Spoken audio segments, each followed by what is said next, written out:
আমার কাছে আবদার করলো বান্ধবী যে আমি আসলে কিন্তু চিতই পিঠা বানিয়ে খাওয়াবে, তো যার কারণে সব কিছু রেডি করে নিলাম। এখন রাতের 11টা বাজে, তো আমি এদিকে পায়েসটা রান্না করছি। যেহেতু আগামীকাল সকালবেলা ওরা আসবে আমাদের বাড়িতে, আমার বান্ধবী আর ওর ছেলে, তো রাতের বেলায় আমি পায়েসটা রান্না করে রাখছি। কারণ সকাল সকাল যদি পায়েসটা রান্না করি, গরম গরম পায়েস খেতে কিন্তু ভালো লাগে না। ও বলেছিল শুধু চিতই পিঠা খাবে আমার হাতে চা দিয়ে, তবে আমি নিজের থেকে একটু পায়েস রান্না করছি, তাহলে খেতে ভালো লাগবে।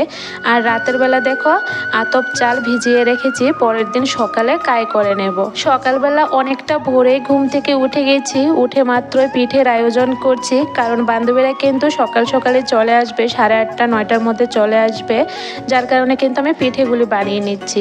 আর চিতই পিঠা বানাতে অনেকটা সময় লাগে, তোমরা তো জানোই। অনেকে বলো আমাকে যে দিদিভাই চিতই পিঠেটা বানাও, আমরা দেখবো, দেখতে ভালো লাগে।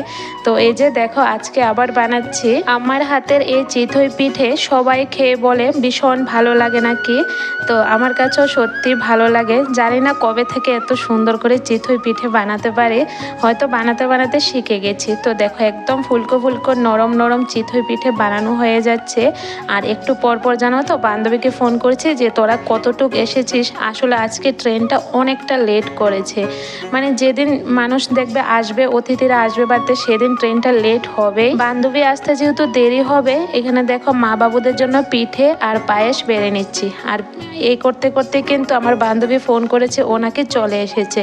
তাড়াতাড়ি করে দৌড়ে রাস্তার দিকে চলে গেছি, যে বান্ধবী এসেছে, এগিয়ে না আনলে কি ভালো লাগে বলো। আমার মুখের হাসিটা জাস্ট দেখো, মানে আমি এতটা খুশি কি বলবো ওকে দেখে, মানে বলতে পারো, মানে এতটা খুশি আমি মানে বলে বুঝাতে পারবো না।